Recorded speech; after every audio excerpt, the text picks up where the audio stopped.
Senior सहाफ़ी तजियाकार मज़हर अब्बास साहब हमारे साथ हैं और ये जो समझ नहीं आ रही ना वो समझाएंगे। मज़हर साहब ये क्या हो रहा है, क्योंकि 90 दिन में इलेक्शन की डिमांड बिल्कुल मुनासिब तो है, कई सियासी जमातें कर रही हैं ये डिमांड, और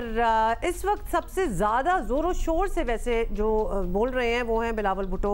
साहब अबाउट दिस डिमांड। तो ये तक कहते हैं कि उनके इत्तेहादी इलेक्शन से डर गए और पीपी नहीं, पीपल्स पार्टी जो है वो नहीं डरती। पीपल्स पार्टी को जल्द इलेक्शन में अचानक इंटरेस्ट क्यों आया है एकदम से? देखिए, वैसे तो पीपल्स पार्टी को पहले जब पीपल्स पार्टी ने ये मरदमशुमारी का सीसीआई में मरदमशुमारी के लिए गई और होना तो ये चाहिए था कि पीपल्स पार्टी को शुरू से ये जोर देना चाहिए था कि 60 रोज़ में, माफ़ कीजिएगा, 60 रोज़ में इलेक्शन हो जाएं और वक्त पे जो है वो डिसॉल्व करनी चाहिए थी, लेकिन ज़ाहिर है वो पीडीएम के साथ इत्तेहादी थे। अब पीपल्स पार्टी को ये खदशा हो रहा है कि इलेक्शन की ताख़ीर में जो है उन्हें नुकसान होगा, क्योंकि अगर 90 रोज़ में इलेक्शन होते हैं तो पीपल्स पार्टी को ये नज़र आ रहा है कि ना सिर्फ ये कि वो रूलर सिंध में जो है वो स्वीप कर जाएंगे, बल्कि उन्हें ये भी जो है एतमाद है कि शायद वो कुछ शहरों में जो है वो ज़्यादा बेहतर परफॉर्मेंस करें। अगर उनके लोगों से बात करें तो वो 7, 8 यहाँ तक कि 10 सीटों तक की बात कह रहे हैं, जो कि हो सकता है कि मुबालगा आ रही हो, लेकिन अभी भी उनके पास 5 कौमी असम्बली की नशिस्तें हैं कराची में, तो वो उनको उम्मीद ये है कि हम डेफिनेटली 7+ पर जाएंगे। तो इसलिए शायद पीपल्स पार्टी ज़्यादा ज़ोर दे रही है कि 90 रोज़ में, क्योंकि उससे ताख़ीर होती है तो उनको ये खदशात हैं कि ये जिस तरीके से ट्रांसफ़र पोस्टिंग हो रही हैं, जिस तरीके से नैब को एक्टिव करने की कोशिश की जा रही है, तो शायद वो टारगेट बन सकते हों। ये एक बड़ी वजह हो सकती है, इसलिए पीपल्स पार्टी ज़्यादा जोर दे रही है कि 90 रोज़ में इलेक्शन, और ज़ाहिर है उन्हें सिंध से आगे कोई बहुत बड़ी कामयाबी नहीं नज़र आ रही, चाहे पंजाब हो या खैबर पख्तूनख्वा हो या बलूचिस्तान, इसलिए वो जोर दे रहे हैं कि इलेक्शन को 90 रोज़ से ज़्यादा आगे नहीं बढ़ाया जाए, और उसका ज़ाहिर है वो सियासी फ़ायदा भी उठाने की कोशिश कर रहे हैं। अच्छा मज़हर साहब, बिलावल साहब के बयानात और उनके वालिद के बयानात में तज़ाद तो है जो अपनी जगह, लेकिन एक चीज़ पर पूरी पार्टी मुत्तफ़िक है कि गुज़श्ता हुकूमत की किसी काम की ज़िम्मेदारी नहीं लेनी। मतलब ये ही मौक़िफ़ अपनाया जाए, ऐसा लगता है हमें उनके बयानात से कि हम तो साइलेंट पार्टनर्स थे, जो हुआ जो भी गलत हुआ मुस्लिम लीग नून ने किया। आपको लगता है कि वोटर ये बात मान लेगा? देखिए, वोटर ये बात माने ना माने, वोटर्स इतना गौर नहीं करते, लेकिन असल चीज़ ये है कि ये अगर वो ये कर रहे हैं जो कि बज़ाहिर नज़र आता है, तो वो अपने आप को बरी ज़िम्मा नहीं करार दे सकते उन 16 महीनों में जो कुछ हुआ, ना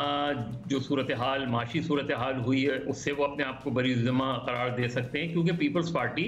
उस इत्तेहाद का हिस्सा रही है। पीपल्स पार्टी के वज़रा रहे हैं, ख़ुद बिलावल भुट्टो ज़रदारी जो है वो वज़ीर ख़ारजा रहे हैं, नवीद कमर साहब वज़ीर रहे हैं, और उनके लोग वज़ारत। तो पीपल्स पार्टी ये नहीं कह सकती कि जी ये चीज़ जो है इसकी ज़िम्मेदार नून लीग है और इसकी ज़िम्मेदार फला पार्टी है। मेरा ख्याल है पीडीएम प्लस पीपल्स पार्टी, क्योंकि पीपल्स पार्टी बहरहाल पीडीएम का हिस्सा नहीं है लेकिन हुकूमत का हिस्सा रहे हैं, तो वो ये नहीं कह सकते। ये कहेंगे तो मेरा ख्याल है बहुत ज़्यादा कन्विंसिंग नहीं होगा कि वो अपने आप को इस पूरे क्राइसिस से जो 16 महीने में हुआ, जो कुछ भी हुआ, उससे अपने आप को बरी ज़िम्मा करार दे सकते हैं। और जो नून लीग और उनके दरमियान एक तनाव हमें नज़र आ रहा है, और पीपल्स पार्टी के अंदर बिलावल भुट्टो का एक मौक़िफ़ नज़र आता है, आसिफ अली ज़रदारी का थोड़ा सा मुख्तलिफ मौक़िफ़ नज़र आता है। ये याद रखें कि ये कोई आज की कहानी नहीं है, ये बिलावल भुट्टो और आसिफ ज़रदारी साहब के मौक़िफ़ में बहुत पहले से मुख्तलिफ राय पाई जाती हैं। जब बिलावल भुट्टो को लॉन्च किया गया था उस वक्त से, और बीच में फिर आहिस्ता बिलावल भुट्टो को कई मरतबा जो है पीछे हटा दिया गया, फिर उनको एक्टिव किया गया। अब बिलावल भुट्टो अपने आप को असर्ट कर रहे हैं,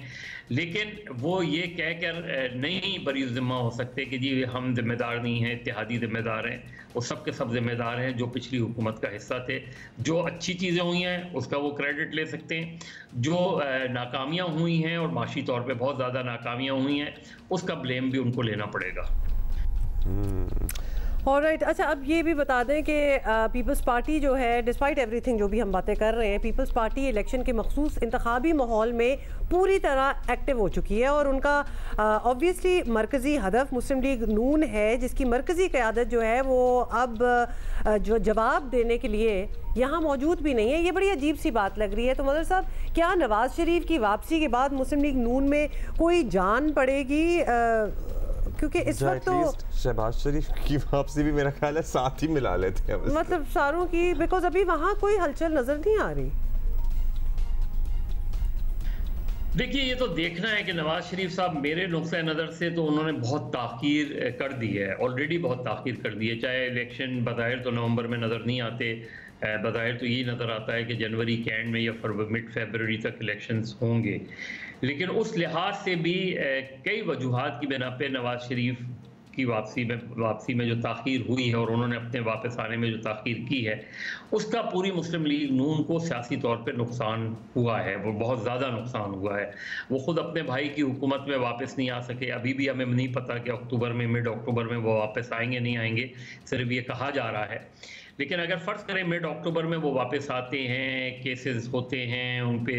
उसमें, तो उनके पास मुश्किल से 2 महीने शायद रह जाएं इलेक्शंस के, क्योंकि नॉमिनेशन शुरू हो जाएंगी। अगर जनवरी में भी इलेक्शंस होते हैं तो नॉमिनेशन फ़ौरन शुरू हो जाएंगी। तो मुस्लिम लीग नून